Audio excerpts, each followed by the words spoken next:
Hello everyone, welcome to Cognition class. In this video, we will see about Paper 5 Advanced Accounting Module 3. Banking companies, that is financial statement for banking companies. Let's have an intro about this chapter. Accounting for banks. Banks are regulated by RBI, that is Reserve Bank of India, and Banking Regulation Act. What is the primary functions of banks? To accept deposits and to lend money. CRR. What is CRR? Cash reserve ratio. At present, the cash reserve ratio is 4%. What is cash reserve ratio? It is the percentage of DTL to be kept in current account with RBI. That is, some percentage should be kept as a current account with RBI. What is DTL? DTL is demand and time liabilities. Okay. SLR at present SLR is 18%. SLR is statutory liquidity ratio. It is the percentage of DTL to be kept in C plus G plus AS. That is cash, gold and approved securities. Here in this case we have to kept in current account with RBI, that is in form of current account, here in the form of cash, gold and approved securities. Okay. Format of FS is as per third schedule of Banking Regulation Act, consists of P&L account and balance sheet. Blanket lien. What is blanket lien? Means security for one loan used against all other loans. Fund based credit facilities. In this fund based credit facilities, cash flow assistance is involved.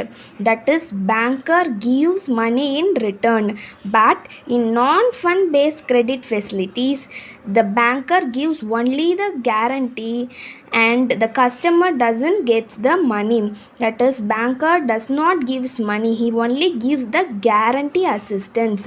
But in this case, that is fund based credit facilities, cash flow assistance is involved. That is, banker gives money, customer in turn gets the money. Okay. Bill discounting. What is bill discounting? Facility of advancing money against the bills of exchange. Bank spread. Bank spread is the difference between face value of the bill and the amount remitted to the customer. Now let's see the sequence of events. At T0, the customer raises the bills of exchange payable at T4. At T1, the customer discounts the bill with the bank. Bank pays money after reducing the margin, because he is discounting the amount before the due date, but that is before the maturity date. So the banker takes its margin and remits the money to the customer. T4, the bank collects the money from the ultimate payer. The bank will collect from that ultimate payer the amount. Discount income is recognized for the period T1 to T4. If the income is spread across 2 financial years, then the unexpired portion of income is transferred to next year by creating rebate on bills discounted account. Now let's see journal entries. On discounting the bill, we will write the entry of customer account debit to interest income to cash account. Suppose in this example, let's take that the customer account, that is the asset loan given is 100 and the cash is given as 90. Here the interest income is 10. So this is the interest income.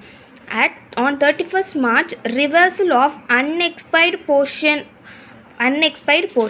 that suppose this 10 rupees is for 2 years, so it will be split into 10 by 2 is equal to 5 for the first year and next 5 for the second year. So only this income we have entered, and this income is an unexpired portion. So this unexpired portion should be reversed. So interest income account debit to rebate on bills discounted will amounts to 5 rupees. On 1st April, crediting to revenue. On 1st April, we have to credit it to revenue, as we have already seen here. If the income is spread across 2 financial year, then the unexpired portion of income is transferred to next year by crediting rebate on bills discounted. As said here, we have credited to rebate on bills discounted. On the opening day, that is on 1st April, you have to credit it to revenue. Rebate on bills discounted account debit to interest income account. That's the journal entry for the bill discount. Now let's see the prudential norms on income recognition. Usually assets will be classified as current assets, non-current assets, tangible, intangible, but in case of banks, let's see how the assets are classified.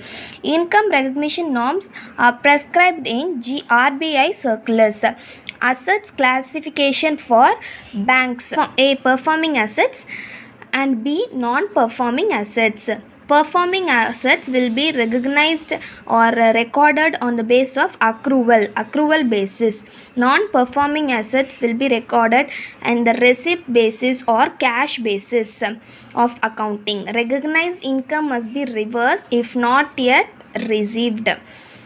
Okay, if performing asset, it will be called as standard assets. In non-performing assets, we have 3 types. What are they? Substandard, doubtful, and loss assets. If substandard means it is non-performing up to 12 months. That is, it is a non-performing asset up to 12 months. And doubtful is if it is greater than 12 months, that is, it is not performing more than 12 months, it will be called as doubtful. Loss asset, it is identified as irrecoverable. That is, we can't recover from the customer. So it is classified as loss assets. So you may have doubt, what is performing assets? Performing assets is, these are the standard assets where there is no default in repayment from the customers. That is, the payment won't make any defaults in repaying the amount. So performing assets is nothing but these are the standard assets where there is no default in repayment from the customer. So what is non-performing asset? We know that there are 3 types in non-performing, that is substandard, doubtful, and loss. But what is non-performing? It refers to the defaulting customers. On NPA, those assets where the interest or principal remains overdue for more than 90 days. If it is overdue for more than 90 days, it will be automatically called as non-performing assets. So the assets which are overdue for more than 90 days, it will be classified as non-performings. And in performing assets, there will be no defaults in repayment from the customers. Is it clear? I think it will be clear that performing and non-performing assets. Performing are standard and non-performing as 3 types, that is substandard, doubtful, and loss. Let's move on to the next one. Now let's see the provisioning norms, that how much % provision should be created for each types of assets: standard, substandard, doubtful, and loss assets. If it is standard, 0.25% for small and micro loans and 0.25% for agro loans, 1% for commercial real estate sector, 0.75 for residential sector, and 0.4% for other loans. If it is not classified under these 4 categories, then it is other loans, that is 0.4% provision should be created. Let's say standard assets at 5 categories. 0.25 is for small and micro loans and for agricultural loans. Agricultural loans and small and micro loans have 0.2% of provisions.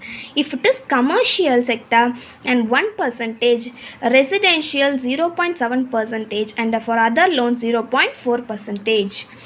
Substandard assets. General provision is 15% of outstanding loan amount. And excess provision, that is 10% on risky loans. Provision is on funded exposure. Okay, for infrastructure companies 5%.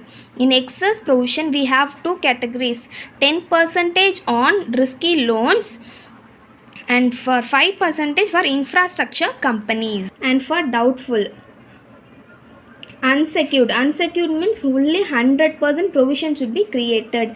If it is secured up to 1 year, then 25%. If it is for 1 to 3 years, 40%, and for more than 3 years 100% of provision should be created. In doubtful we have unsecured portion and secured portion. Say unsecured portion we have to create provision for 100%, that is whole amount should be created as provision. And in secured portion we have three categories, that is up to 1 year 25%, 1 to 3 years 40%, and if it is greater than 3 years 100% of provision should be created. And loss assets, as you all know, whole amount, that is 100% of outstanding amount should be created as the provisions. See, risky loans exposure in which total securities offered is less than 10% of the funded plus non-funded exposure. So it will be classified as risky loans, that is total securities offered is itself less than 10% of the funded and non-funded exposure. And an asset can be straight away classified as loss asset or doubtful asset if need be. That is, if it is irrecoverable, we can be straight away classified as loss assets or doubtful assets. The general provision of 50% of on substandard assets is without considering any securities, that is on the total outstanding amount. As we have already mentioned here, that is 50% is on the outstanding loan amount. Now we come to a new term called capital risk adequacy ratio. What is the formula for capital risk adequacy ratio? Capital adequacy ratio's formula is capital by risk weighted assets. Now let's see what is the term capital adequacy ratio. Capital adequacy ratio is a measure of how much capital a bank has available, reported as a percentage of a bank's risk-weighted credit exposure. In simple terms, the purpose is to establish that banks have enough capital as reserve to handle a certain amount of losses before being at risk from becoming an insolvent. So CRAR is nothing but whether the bank has enough capital to handle a certain amount of losses if it has risk to before becoming an insolvent, whether it is capable of maintaining the losses, that is without becoming an insolvent. So higher the CRAR is better the stability and less risky. If CRAR ratio is lower, the lower stability, that is business is in risk, that is risky business. See, you can see the formula, that is CRAR, that is capital risk adequacy ratio, is equal to capital by risk weighted assets. Here capital is tier 1 and tier 2 capital. What is tier 1 capital? Tier 1 capital is tangible operating capital and tier 2 capital is hidden capital. In tier 1 capital we have paid up capital, free reserves, statutory reserves, capital reserves, non-cumulative preference shares if perpetual, less intangible in subsidiaries, investments, deferred tax assets, P&L account debit. In tier 2 capital we have, as the name itself mentioned, hidden capital. We have secret reserves, revaluation reserves. We should take only 45% of the revaluation reserve. Investment fluctuation reserve, subordinated debts, cumulative preference shares if perpetual. risk weighted assets. As the second part of the formula is risk weighted asset, let's see the meaning. It is a measure of asset risk of the banks. RBI notifies the risk weight, how much percentage of risk that the asset have will be notified by the RBI. So the formula for risk weighted assets is asset value as per balance sheet into notified risk weighted for the assets. Examples here: risk with 0% risk, which means there is no risk. Cash in hand, cash with RBI, loans given secured by central government, state government, RBI, investment in government bonds. These all doesn't have any risk, that is 0% risk. Asset with 20% risk. Asset with 20% risk are deposits with other banks. Money at call or short notice have 20% risk. Assets with 100% risk, that is whole amount is in risk. Loan given to PSU, that is public sector units, fixed assets, contingent liabilities, obligations, etc. This has 100% risk. Assets with 25% risk is investment in equity shares. Now move on to the illustration sum given in our study material. Illustration 1. A commercial bank has the following funds and assets. Segregate the capital funds into Tier 1 and Tier 2 capitals. Find out the risk adjusted assets and risk weighted assets ratio. Now they have given some items, capital funds, figures in lakhs. With this given, we have to find Tier 1 and Tier 2 capital, risk adjusted assets and risk weighted assets. See here, solution they have given. Capital funds Tier 1. As you all know, capital Tier 1 has equity share capital, statutory reserve, capital reserve. So write this and write this amount. In Tier 2 capital reserve arising out of revaluation of assets. They have given 280 lakhs. They have given 280 lakhs were due to revaluation of assets. If it is revaluation, we have to take only 45%. So 280 into 45% amounts to 126. Risk adjusted assets. Funded risk assets, cash balance with RBI. If it is cash balance with RBI, it has 0% of risk. So they have mentioned 0 here. Balance with other banks. If it is balance with other bank, we have risk of 20%. They have mentioned 20 here. Claims on banks also 20%. And we have other investments, whole amount is in risk, so 100%. So 480 into 0, nothing will be coming. And 1250 into 20%, 250. 2850 into 20, 570. 78250 into 100. The whole amount should be written here. And the loans and advances. The loans and advances is guaranteed by government, 1280. These also which is guaranteed by government they have given. So 0 guaranteed by undertakings of central government. It also 0% risk. Others, premises, furniture, fixed assets as the risk of 100%. So 100. Other assets also 100. So if you calculate and the answer will be coming for you. Off balance sheet items, they have also given off balance sheet items, acceptance, endorsements and letter of credit. The amount is this, and this will be under risk of 100. So whole amount will be written here. Risk weighted asset ratio. Capital adequacy ratio is capital funds Tier 1 plus Tier 2 capital by risk adjusted assets plus if they have given any off balance sheet items, include off balance sheet items also. So before we have calculated Tier 1 and Tier 2 capital, mention this here. Mention this amount, Tier 1 capital and Tier 2 capital totally amounts to 77056.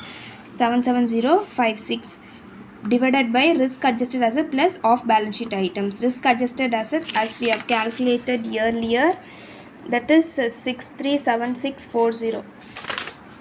637640 plus 370250, that is off balance sheet items, If you solve this, you will be getting 7.65% as here capital adequacy ratio. Expected ratio is 9%. That is, it is less. So the bank has to improve the ratio by introducing further tier 1 capital. See this example, illustration 1. Given below interest on advances of a commercial banks, performing assets NPA. If it is performing assets, the accounting will be done on accrual basis, and if it is non-performing assets, accounting will be done on what basis? Cash basis or receipt basis. So it is performing, so we should take accrual, that is 120, and it is non-performing, we should take on cash basis. How much interest is received? Only 5. So 120 plus 5 we have to take. See here, 120 plus 5, 125. The same in all these cases. Interest on term loan, interest on cash credit overdraft, income from bill purchased and discounted. This is performing assets and this is non-performing assets. In performing assets we should take on accrual basis, but in non-performing assets we should take on cash basis or receipt basis. Okay, the same we have given here. Okay, cash credits and overdraft, term loans, bills purchase discounted, it is performing and it is non-performing. In case of performing, accrual basis, and in case of non-performing, receipt basis or cash basis. Thank you everyone.